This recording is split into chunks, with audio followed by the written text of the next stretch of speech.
ನಾಳೆ ಮಹಾರಾಷ್ಟ್ರ ವಿಧಾನಸಭೆಗೆ ನಡೆದಂಥ ಎಲೆಕ್ಷನ್ನ ಫಲಿತಾಂಶವೂ ಕೂಡ ಪ್ರಕಟವಾಗೋದಕ್ಕಿದೆ. ನಾಳಿನ ಫಲಿತಾಂಶ ಏನು ಬರುತ್ತೆ ಅನ್ನೋದು ಒಂದು ಕಡೆಯಾದರೆ, ಫಲಿತಾಂಶ ಬಂದ ನಂತರ ಮುಂದಕ್ಕೇನು ಅನ್ನೋ ವಿಚಾರ ಈಗ ಚರ್ಚೆ ಆಗ್ತಾ ಇದೆ. ಕೂಸು ಹುಟ್ಟೋ ಮೊದಲೇ ಗುಲಾಬಿ ಹೊಲಿಸ್ತಾ ಇದ್ದಾರೆ ಪ್ರಮುಖ ಪಕ್ಷಗಳು. ಮುಖ್ಯಮಂತ್ರಿ ಯಾರು ಅನ್ನುವಂಥ ಪ್ರಶ್ನೆ ಈಗ ಚರ್ಚೆ ಆಗೋದಕ್ಕೆ ಶುರುವಾಗಿದೆ. ನಮ್ಮವರೇ ಮುಖ್ಯಮಂತ್ರಿ ಅಂತ ಮಿತ್ರ ಪಕ್ಷಗಳು ಹೇಳ್ಕೊಳ್ತಾ ಇದ್ದಾವೆ. ಕಾಂಗ್ರೆಸ್ ಅಧಿಕಾರಕ್ಕೆ ಬಂದರೆ ಅಥವಾ ಮಹಾವಿಕಾಸ್ ಅಘಾಡಿ ಏನಾದರೂ ಅಧಿಕಾರಕ್ಕೆ ಬಂದರೆ ನಾನಾ ಪಟೋಲೆ ಸಿಎಂ ಅಭ್ಯರ್ಥಿ ಅಂತ ಕಾಂಗ್ರೆಸ್ನ ನಾಯಕರು ಹೇಳ್ಕೊಳ್ತಾ ಇದ್ದಾರೆ. ಇನ್ನು ಈ ಕಡೆ ಒಂದು ವೇಳೆ ಬಿಜೆಪಿ ಅಧಿಕಾರಕ್ಕೆ ಬಂದರೆ, NDA ಅಧಿಕಾರಕ್ಕೆ ಬಂದರೆ ಏಕನಾಥ್ ಶಿಂದೆಯೇ ಮತ್ತೆ ಮುಖ್ಯಮಂತ್ರಿ ಆಗಬೇಕು ಅಂತ ಅವರ ಪರವಾಗಿಯೂ ಕೂಡ ಬ್ಯಾಟಿಂಗ್ ನಡೀತಾ ಇದೆ. ಹೆಚ್ಚಿನ ಡೀಟೇಲ್ ನೀಡೋದಕ್ಕೆ ನಮ್ಮ ಪ್ರತಿನಿಧಿ ಚಂದ್ರಮೋಹನ್ ನೇರ ಸಂಪರ್ಕದಲ್ಲಿ. ಚಂದ್ರಮೋಹನ್, ಇಲ್ಲಿ ಮಹಾರಾಷ್ಟ್ರದಲ್ಲಿ ಪ್ರಾಬ್ಲಮ್ ಇದೆ ಅಂತ ಅನ್ಸುತ್ತೆ. ಯಾರು ಮುಖ್ಯಮಂತ್ರಿ ಹುದ್ದೆಯನ್ನು ಅಲಂಕರಿಸ್ತಾರೆ ಅನ್ನೋ ವಿಚಾರ. ಯಾಕಂತಂದ್ರೆ ಯಾರು ಅಧಿಕಾರಕ್ಕೆ ಬಂದರೂ ಈ ಪ್ರಾಬ್ಲಮ್ ಇದ್ದೇ ಇರುತ್ತೆ. ಹೌದು ರಕ್ಷತ್, ಈಗ ಮಹಾರಾಷ್ಟ್ರದಲ್ಲಿ ಮುಖ್ಯವಾಗಿ 2 ಮೈತ್ರಿಕೂಟಗಳ 6 ರಾಜಕೀಯ ಪಕ್ಷಗಳು ಚುನಾವಣೆಗೆ ಸ್ಪರ್ಧೆನ ಮಾಡಿವೆ. ಈಗ 6 ರಾಜಕೀಯ ಪಕ್ಷಗಳಲ್ಲೂ ಕೂಡ ತಮ್ಮ ಪಕ್ಷದ ನಾಯಕರುಗಳೇ ಮುಂದಿನ ಮುಖ್ಯಮಂತ್ರಿ ಆಗ್ಬೇಕು ಅನ್ನುವ ಒತ್ತಾಯ ಕೇಳಿ ಬರ್ತಾ ಇದೆ. ಮುಖ್ಯವಾಗಿ ಈಗ ಮಹಾರಾಷ್ಟ್ರದಲ್ಲಿ ಹಾಲಿ ಮಹಾಯುತಿ ಅಧಿಕಾರದಲ್ಲಿದೆ. ಮಹಾಯುತಿಯಿಂದ ಮೈತ್ರಿಕೂಟದಿಂದ ಏಕನಾಥ್ ಶಿಂದೆ ಅವರು ಮುಖ್ಯಮಂತ್ರಿ ಆಗಿದ್ದಾರೆ. ಒಂದು ವೇಳೆ ಏನಾದ್ರೂ ಕೂಡ ಮಹಾಯುತಿ ಮತ್ತೆ ಅಧಿಕಾರದ ಗದ್ದುಗೆಯನ್ನ ಹಿಡಿದ್ರೆ ಶಿಂದೆ ಶಿವಸೇನೆ ಬಣದ ಏಕನಾಥ್ ಶಿಂದೆ ಅವರೇ ಮುಖ್ಯಮಂತ್ರಿ ಆಗ್ಬೇಕು ಅಂತೇಳಿ ಶಿಂದೆ ಬಣದ ನಾಯಕರುಗಳು ಪಟ್ಟನ್ನ ಹಿಡಿದಿದ್ದಾರೆ.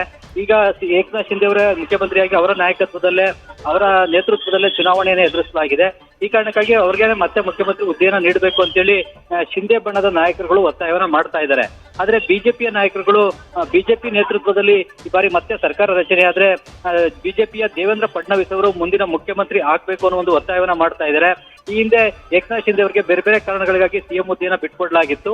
ಆದ್ರೆ ಈಗ ಚುನಾವಣೆಯಲ್ಲಿ ಬಿಜೆಪಿ ನೇತೃತ್ವದಲ್ಲಿ ನಮ್ಮ ಸರ್ಕಾರ ಅಧಿಕಾರಕ್ಕೆ ಬರುತ್ತೆ, ಅಸ್ತಿತ್ವಕ್ಕೆ ಬರುತ್ತೆ. ಆ ಕಾರಣಕ್ಕಾಗಿ ದೇವೇಂದ್ರ ಫಡ್ನವೀಸ್ ಅವರಿಗೆ ಮತ್ತೆ ಸಿಎಂ ಹುದ್ದೆಯನ್ನ ನೀಡಬೇಕು ಅಂತೇಳಿ ಒತ್ತಾಯವನ್ನ ಮಾಡಲಾಗ್ತಾ ಇದೆ. ಅದೇ ರೀತಿಯಲ್ಲಿ ಅಜಿತ್ ಪವಾರ್ ಬಣದ ನಾಯಕರುಗಳು ಕೂಡ ಅಜಿತ್ ಪವಾರ್ ಅವ್ರಿಗೆನೆ ಸಿಎಂ ಹುದ್ದೆಯನ್ನ ನೀಡಬೇಕು ಅಂತೇಳಿ ಬೇಡಿಕೆಯನ್ನು ಕೂಡ ಇಡ್ತಾ ಇದ್ದಾರೆ. ಇನ್ನು ಇದು ಆಡಳಿತಾರೂಢ ಮಹಾಯುತಿಯ ಕಥೆ ಆದ್ರೆ, ಇನ್ನು ವಿರೋಧ ಪಕ್ಷವಾದಂತಹ ಮಹಾವಿಕಾಸ್ ಅಘಾಡಿನಲ್ಲೂ ಕೂಡ ಈಗ 3 ಪಕ್ಷಗಳಿಂದಲೂ ಕೂಡ ಸಿಎಂ ಸ್ಥಾನದ ಆಕಾಂಕ್ಷೆಯನ್ನ ವ್ಯಕ್ತಪಡಿಸಲಾಗ್ತಾ ಇದೆ. ಈಗ ಕಾಂಗ್ರೆಸ್ ಮಹಾವಿಕಾಸ್ ಅಘಾಡಿನಲ್ಲಿ ಕಾಂಗ್ರೆಸ್ ಪ್ರಮುಖವಾದಂತಹ ಪಕ್ಷ. ಹೆಚ್ಚಿನ ಸ್ಥಾನಗಳಲ್ಲಿ ಕಾಂಗ್ರೆಸ್ ಪಕ್ಷವೇ ಸ್ಪರ್ಧೆನ ಮಾಡಿದೆ. ಈಗ 100 ಕ್ಷೇತ್ರಗಳಲ್ಲಿ ಕಾಂಗ್ರೆಸ್ ಪಕ್ಷ ಮಹಾರಾಷ್ಟ್ರದಲ್ಲಿ ಸ್ಪರ್ಧೆನ ಮಾಡಿದೆ. ಹೀಗಾಗಿ ಸ್ಪರ್ಧೆ ಮಾಡಿರ್ತಕ್ಕಂತಹ ಕ್ಷೇತ್ರಗಳಲ್ಲಿ ಬಹುತೇಕ ಕಾಂಗ್ರೆಸ್ ಅಭ್ಯರ್ಥಿಗಳೇ ಗೆಲುವನ್ನ ಸಾಧಿಸ್ತಾರೆ. ಕಾಂಗ್ರೆಸ್ ಹೆಚ್ಚಿನ ಸ್ಥಾನವನ್ನ ಗೆಲ್ಲೋದ್ರಿಂದಾಗಿ ಕಾಂಗ್ರೆಸ್ ಪಕ್ಷದ ನಾಯಕರಿಗೆ ಸಿಎಂ ಹುದ್ದೆಯನ್ನ ನೀಡಬೇಕು ಅಂತೇಳಿ ಮಹಾರಾಷ್ಟ್ರದ ಕಾಂಗ್ರೆಸ್ ನಾಯಕರುಗಳು ಕೂಡ ಒತ್ತಾಯವನ್ನ ಮಾಡ್ತಾ ಇದ್ದಾರೆ. ಈಗ ಪ್ರದೇಶ ಕಾಂಗ್ರೆಸ್ ಅಧ್ಯಕ್ಷ ಆಗಿರುವಂತಹ ನಾನಾ ಪಟೋಲೆ ಅವರಿಗೆ ಸಿಎಂ ಸ್ಥಾನವನ್ನ ನೀಡಬೇಕು, ಅವರೇ ನಮ್ಮ ಪಕ್ಷದ ಸಿಎಂ ಅಭ್ಯರ್ಥಿ ಅಂತ ಕೂಡ ಹೇಳ್ತಾ ಇದ್ದಾರೆ. ಹೀಗಾಗಿ ಈ ಮಹಾವಿಕಾಸ್ ಅಘಾಡಿನಲ್ಲೂ ಕೂಡ ಸಿಎಂ ಸ್ಥಾನಕ್ಕಾಗಿ ಫೈಟ್ ನಡೀತಾ ಇದೆ. ಮತ್ತೊಂದು ಕಡೆಯಲ್ಲಿ ಶರದ್ ಪವಾರ್ ಬಣ ಕೂಡ ತಮ್ಮ ಪಕ್ಷಕ್ಕೆ ಸಿಎಂ ಸ್ಥಾನವನ್ನ ಕೇಳ್ತಾ ಇದೆ. ಹೀಗೆ ಮತ್ತು ಉದ್ಧವ್ ಠಾಕ್ರೆ ಕೂಡ ಮತ್ತೊಮ್ಮೆ ಸಿಎಂ ಸ್ಥಾನದ ಆಕಾಂಕ್ಷಿ ಆಗಿದ್ದಾರೆ. ಉದ್ಧವ್ ಠಾಕ್ರೆ ಶಿವಸೇನೆ ಪಡೆದ ನಾಯಕರುಗಳು ಕೂಡ ಉದ್ಧವ್ ಠಾಕ್ರೆ ಅವರಿಗೆ ಸಿಎಂ ಸ್ಥಾನವನ್ನು ನೀಡಬೇಕು ಅಂತೇಳಿ ಈಗ ಪಟ್ಟನ್ನ ಹಿಡಿತಾ ಇದ್ದಾರೆ. ಹೀಗಾಗಿ ಈಗ ಯಾವುದೇ ಮೈತ್ರಿಕೂಟ ಅಧಿಕಾರದ ಗದ್ದುಗೆಯನ್ನು ಹಿಡಿದ್ರು ಕೂಡ ಎಲ್ಲಾ ಮೈತ್ರಿಕೂಟಗಳಲ್ಲೂ ಕೂಡ ಸಿಎಂ ಸ್ಥಾನಕ್ಕಾಗಿ ಫೈಟ್ ಈಗಾಗಲೇ ಆಗಿದೆ.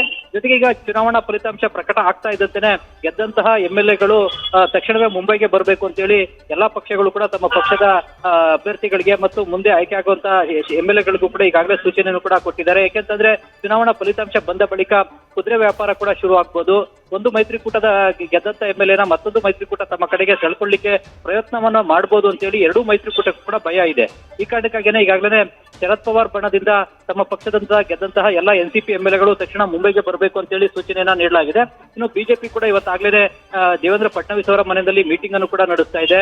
ಚುನಾವಣಾ ಫಲಿತಾಂಶದ ಬಳಿಕ ಯಾವ ರೀತಿಯಾದಂತಹ ಸ್ಟ್ರಾಟಜಿಯನ್ನ ಬಿಜೆಪಿ ಮಾಡಬೇಕು, ಹೇಗೆ ಅನ್ನೋದ್ರ ಬಗ್ಗೆ ಈಗಾಗಲೇ ದೇವೇಂದ್ರ ಫಡ್ನವೀಸ್ ಮನೆಯಲ್ಲಿ ಚಿಂತನ ಮಂಥನ ಕೂಡ ಶುರುವಾಗಿದೆ. ರಕ್ಷತ್, ಥ್ಯಾಂಕ್ ಯು ಚಂದ್ರಮೋಹನ್ ಮಾಹಿತಿಗೆ. ನ್ಯೂಸ್ ಫಸ್ಟ್ ನಿರ್ಭೀತಿಯಿಂದ ನಿಮ್ಮ ಪರವಾಗಿ.